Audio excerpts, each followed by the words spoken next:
Greetings and welcome to today's episode of Speak, the Universe Listens. Today's topic is men's mental health. And I have Teron joining me. Hello. Rodney. Hey. And Steven. Hey. So I'm interested to see what you guys are thinking about men's mental health. I don't think it's a topic that's talked about enough, and so I'm glad that we're going to be able to shine some light on that issue. So who wants to begin? Yeah, I'll begin. I think it's, for one, not many people know it's Men's Mental Health Month, and it certainly hasn't been talked about a lot. And I think a lot of times in our community, a light is not shined on men's mental health. I think we're taught that we have to bottle up our feelings and keep going, and that, sometimes we could be soft or whatever the case may be. Like, being vulnerable as a man is not looked at as a good thing. Like all these different things that men go through with their mental health, I don't think it's discussed enough. Mm-hmm. So yeah, I just wanted to shine light on that here. Yeah. I like what you said about the. I'm sorry. No, you go, Stephen, please. But I like what you said about the emotional part, because a lot of men, including myself, I was never good with expressing emotions. Keep to myself, no matter if I'm going through something. It was like one of those things is where when you feeling emotions, you don't want to express them. You don't want to cry in front of your friends or the guys. But I think that it's very important to understand that you're human. And as a man, it's okay to be soft. It's okay to be vulnerable. When I say soft, you know what I mean.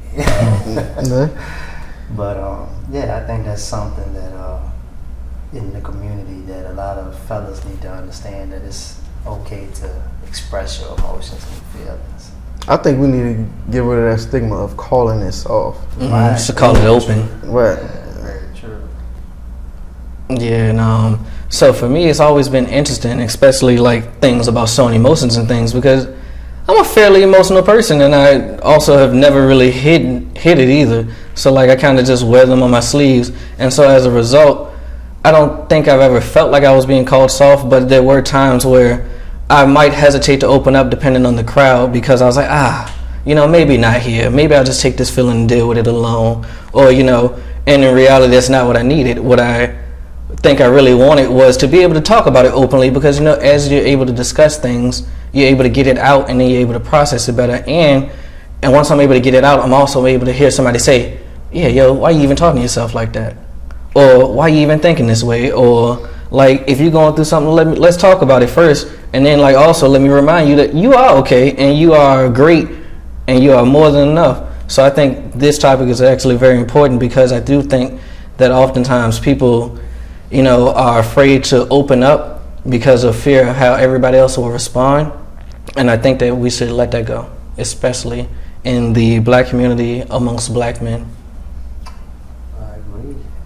You just said that, you made me think about we had a vacation, all of us, and when we was out in the mountains, one thing I remember Rodney said was, yeah man, open up some more. And that was one of many things for me. It took me a while to open up, because my thought process then was just like, I can't let everybody into my world, so I feel like I'm on the fence. I'm always in defense mode, trying to protect myself and not realizing in actuality there's nobody out here trying to hurt me. There's people trying to help me, But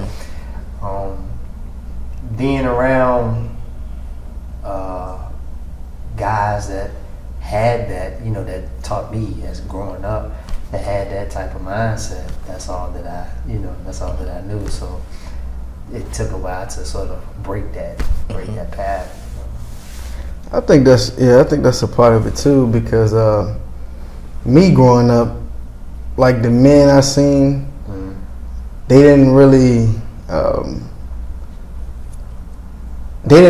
like express what they were feeling at the time. So it's like, you know, it's always like, so you might see your dad, he might be acting a little different today. Like he might be angry or like seem a little on edge or something, but he's not telling me, hey, I'm going through this, son. Like, you know, like this just wasn't a thing that I seen growing up. Like, so I think now mental health in general has been a popular topic now, and more like we're getting more knowledgeable about it.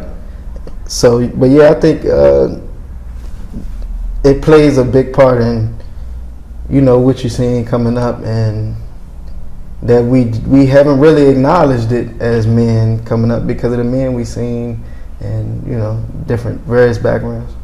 I think that's actually very interesting because I think back to it was a moment in my childhood when our granddad passed or whatever. I remember everybody checking on my dad and him just continuing life. And then at the funeral, it was just like an eruption of emotions that he couldn't control. And I remember vividly thinking, yeah, I don't want to feel that. I want to be able to I don't want to have to be overwhelmed with it to where now it's too much. I'd much rather let it out like as it's coming.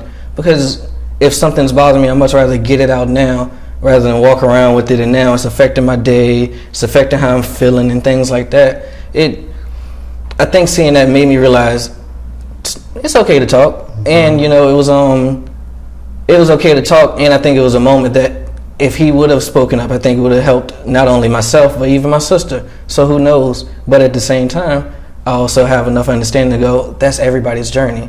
I'm not going to look at somebody and say, hey, you need to share because I want you to share. But at the same time, I do want everybody to feel comfortable that if something's going on and they do need to share, or they do just want to address it, or just say like, hey, look, not even talk about it, but just say this is what's happening right now, then there is a space for that. That's a interesting conversation, because I think when it comes to a loss or grieving, you know, I think the men is always told, you got to be strong for everybody else.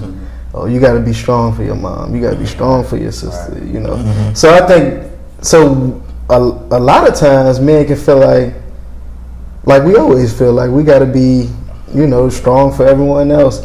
And a lot of times you may not feel like you have time to deal with how you're feeling. You know, so like a lot of times I feel like I done seen a lot of times where men is crying out for help in a sense, you know, like not crying out for help, but like you can tell something is going on, but they're still moving around, they're still walking around every day, and they still doing their thing as a man. And a lot of times then you see them like you said, all of it erupts, and they're like, oh, what's wrong with him? What's going on with him? He been had something going on. he been acting different for a little minute now, but he's still been doing everything he was supposed to do. But like I said, he didn't express himself. He didn't acknowledge his feelings or open up about it, so he just exploded. So who do y'all think is most important to open up to? As a man, you know, you're dealing with something, like who do you think the first person should be that you open up to? I would say anybody that's close to you. I mean, it could be family, it could be a friend, but somebody that you trust, somebody that you feel comfortable with talking to. Because I think something else too with men opening up is that they don't open up because of the simple fact that they feel as though they don't have somebody that they can really trust about, you know, what's going on with them. And they don't want everybody talking about their business, you know. That was my thought process, you know. So it's very important that you have somebody that you really trust and you can talk to. But if you don't, and you have a lot going on, one thing that I have done for myself is when I was in those situations, I didn't have nobody, I went through my feelings. You know, I went ahead and I expressed it how I felt. If I was angry at that moment, let me just get all of this frustration out, you know, because if I don't, I'm gonna walking around with it constantly, and then it's just gonna get worse. So when you say let it out, what are you doing to let it out? Just basically like, let's just say, I could be walking to work, and I'm walking to work and I'm frustrated about something that happened at home, well, on that route, while I'm walking to work, I'm just talking to myself and I'm just letting all of that frustration, all the anger out. By the end of the day, I forgot what happened. I forgot what happened at home. So just in those moments as to where you don't really, I think, have nobody to vent to, that's something I would recommend for some fellas. I would say, for me, I think about when I want to open up or express how I'm feeling. I think I want to open up to somebody that I feel not going to judge me. Like, because a lot of times you can be going through something or feeling a way, and you might feel like, is this normal for me to feel like this? So you want to talk to somebody who you feel is going to listen, not judge you, and kind of not put their perspective on it. Like somebody that can really put themselves, be open to what you're saying and things like that. Yeah, and I think for myself, it's I think it starts with, like you said, somebody that you both said both answers. Somebody who's not going to judge you, one, but I think that yourself is actually really important. I think you can try and talk to as many people as you want. If you're not willing to acknowledge that this is what you're feeling, then what are you saying? It's just, so I think you got to be willing to first say, hey, this is where I'm at, and this is not where I want to be. So let me get myself where I want to be. And then if you find yourself having that trouble getting yourself where you want to be, that's when I think you should, all right, now who's not going to judge me? Because I just need to hear somebody remind me that I need to walk in my power. I think that's often what it's been for me. It's been when it gets low, it's like I need a very loud reminder that I am able to walk in my power. Because for some reason I'm just blocking out myself saying it. So you guys ever had those days as to where it's like you just have a lot going on and you go about your day still, but you know that you have a lot going on. I think you already said what your process is, but what's your process when you feel overwhelmed? Still go through the day. You still go through Yeah, and that might not be the right thing to do, but you look at it as a man. You look at it like, I still gotta do what I gotta do. You know what I mean? And so, that was my mindset for majority of my life. Like, this just is what it is. I still gotta do what I gotta do. But I'm trying to move more into thinking about what I'm going through differently, or having a positive outlook on what's going on, or kind of taking my power back from this situation that can be making me feel this way, or whatever the case may be. That's okay. I want to throw this in the mix. So because men's mental health is such a broad, It is broad. And one thing, it's been on my heart for a while to talk about, and it's like a subject that people don't talk about, is like a lot of times when you talk about being abused, whether sexually, physically, you think of a man has abused you. You think of a man that's doing spousal abuse or, sexual abuse, that type of thing. Or like if someone has abandoned you, usually it's the man who has left the family, so to speak. And so I always wonder, how do men who have been the abuser or the person that has left the family setting, how do they process that? How, are they living in a place of guilt, in a place of shame? Are they able to forgive themselves? Are they able to make amends with these things? Maybe at the time, for example, when they abused, they could have been going through anything. Anything could have been the reason why it happened. And now they may regret it, but there's no platform for them to come back and make amends, so to speak. You know, it just made me think, like, for me, I remember my dad and my mom, they got divorced when I was like 4. And the older that I got, every time I went to go visit my dad, you know, our relationship got a little better and better, and we got closer. And he always used to tell me, like, he'll explain to me what happened then, and I hear it from my mom. When I go back home to my mom, and she'll tell me another story. And so eventually, I think he was really trying to prove a point as to where it felt like, you know, I didn't do what I did. I didn't leave because of it. You know, I left because of this reason. You know, and I took that in, and I'm like, okay. And now I'm an adult, and I have a daughter, and my relationship didn't work out with her mom, and so it's like it's the exact same thing. And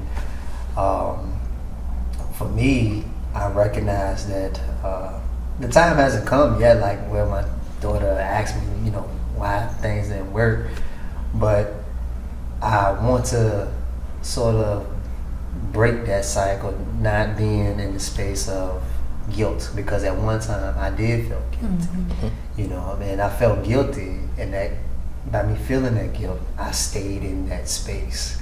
And by me staying in that space, I wasn't happy, I was miserable. So it took a whole lot to just get to the point and recognize that I can't sit back and beat myself up. If I'm doing this to better myself, I'm not just bettering me, but I'm a better person for my daughter. You know, and that's the way that I had to look at it, which made that judgment on myself a little bit more easier to handle. Yeah, I guess to a extremely lesser degree, I can think of times where I've been in a relationship and maybe I don't end it on the greatest of terms, and my way of ending was just by retreating. And I would feel guilty in the beginning, and then as I started to occupy my time, I would start to feel less guilty. But but I understood at the same time, like, I would always I have a thing where I need to be able to reach back out and say, like, all right, look, this is what happened. I apologize. We don't have to speak no more after this, but I do want to say it. So that used to be my approach. And now I've even gotten to the point where I don't, You don't need no, like, you know, I'll send you I walk through life now hoping that everybody understands that any decisions I made was never to hurt them. But at the same time, it was, you know, I was just struggling to express things, and it's a poor excuse, but it happened, and I can't change it. So in other words, it's like you're sorry, but you're not sorry. that's not, you know. Yeah, no, but honestly, yes, because, you know, I think when you walk around with that sorrow and you walk around with that regret, you can't flourish and be your higher self. Like, I can't be who I need to be in the world if I'm still walking around with the baggage from 10 years ago, and you moved on in life, I hadn't moved on with life. So what am I sitting here still thinking, like, oh, can't believe I left her like that, though. Like, I don't need to do that anymore. Like, everything has moved on, and it might have been a rocky journey, but at the same time, yeah, I would hope that anything that happened to it bettered you the same way that it was bettering me. A situation I see a lot is people having kids too young, or not in the best place in their life to have a kid. And a lot of times, you know, like kind of what you were talking about, like, but to a bigger degree that the dad would abandon them or leave, and you know, they get older and they're not 17, 18 when they had the kid. They're older now and they want a relationship with the child, you know, but now the child, like, where you been at? And, you know, those type of things. So I've seen a lot of situations like that.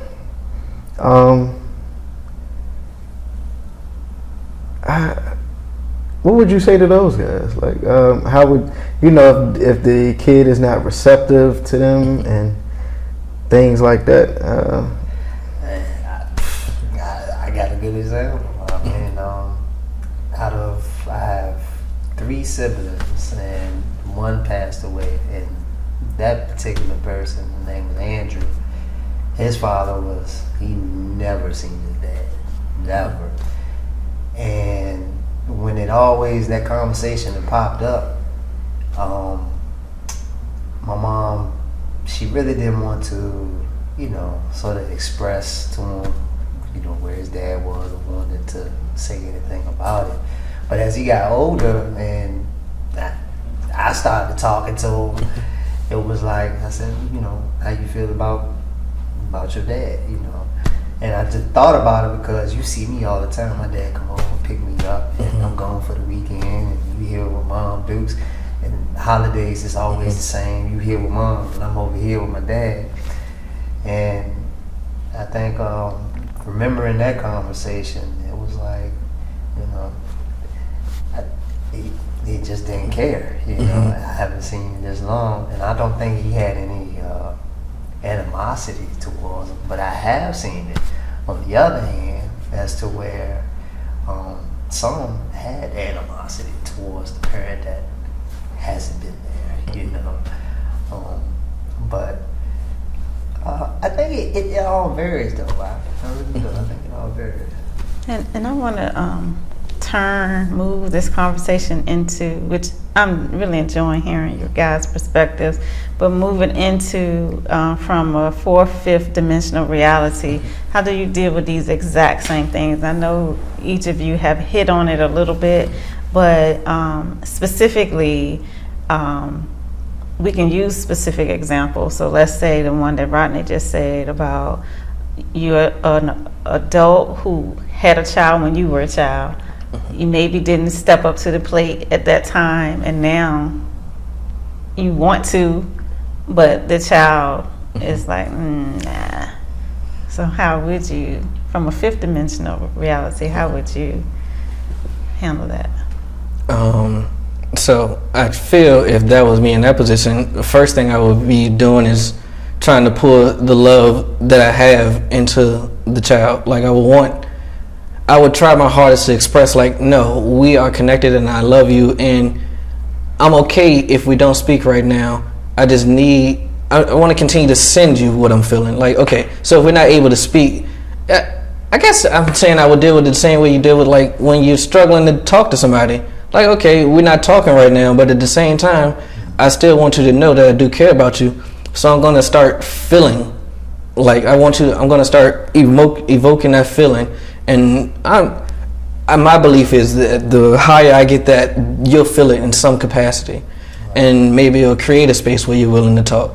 Or even if you're not yet, I think I also will want to give myself that, knowing that we're connected and knowing that you don't have to like me right now, but at the same time I understand that, like, we're like, you are me and I am you. So 9 times out of 10, if you're not being receptive to me, I'm probably not ready to be receptive. There's something in me saying, yeah, but what if this, what if that? Like, even if it's a small doubt in the back, it, like in a situation that fragile, that small doubt could just be enough to, cause communication not happen.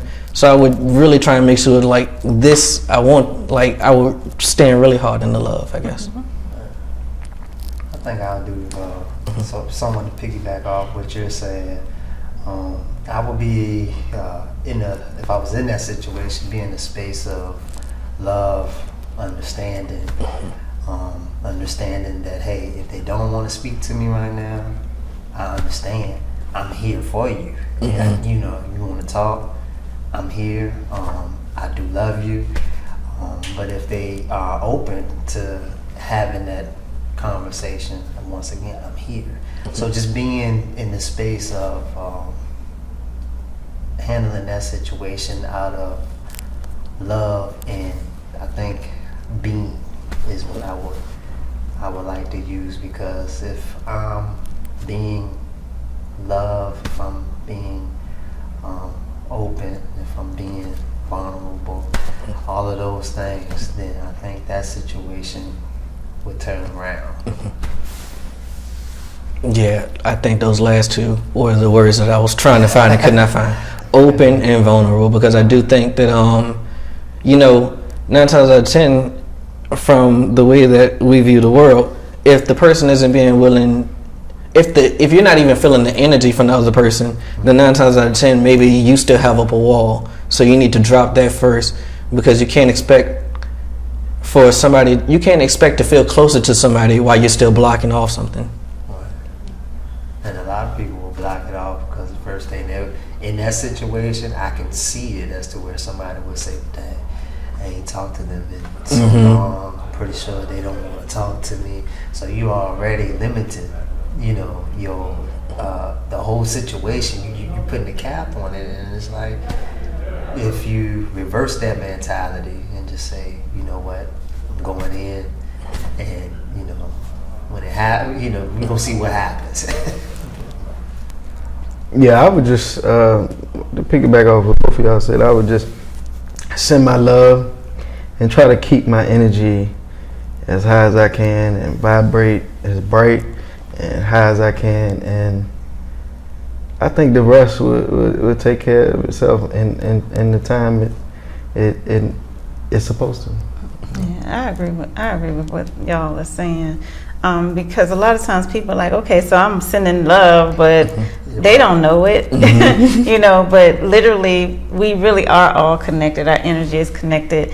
And so when you are sending love, you're focusing on that energy. It's almost like you're tapping them in this field. Because when we interact with people from the physical, then people respond from the physical. But if we interact from the spiritual realm, then people respond from that realm.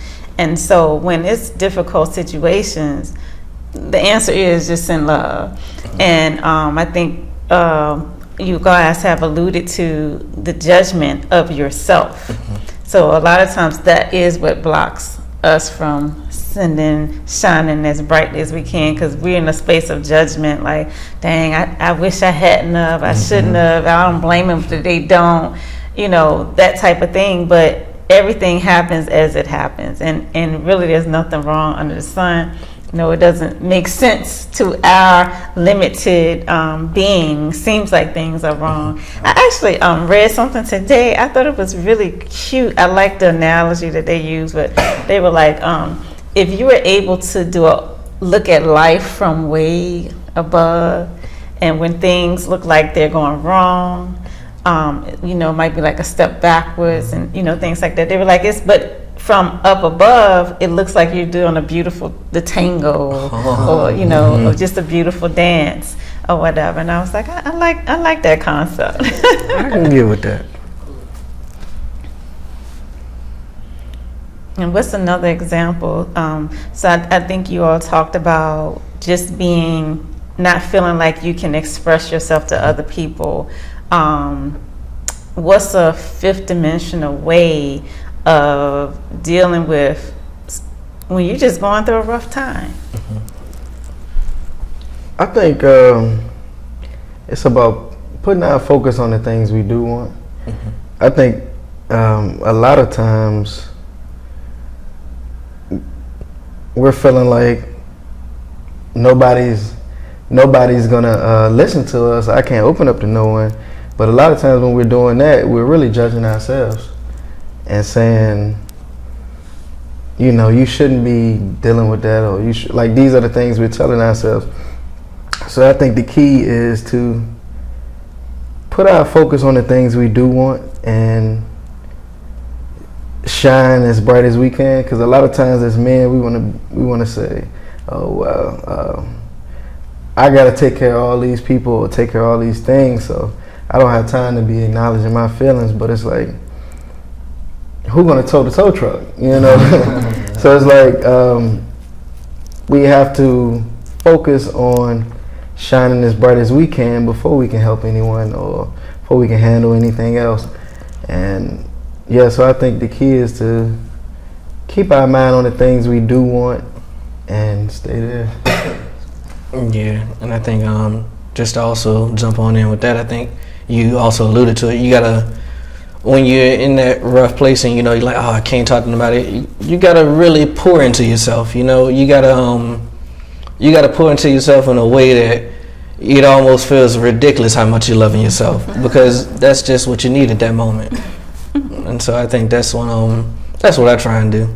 So I hope you guys took something interesting and important from this topic, and we look forward to bringing you more good topics. And so we look forward to seeing you again next week. Until then, this is Arvette. This is Steven. Rodney. Teron. Bye, guys.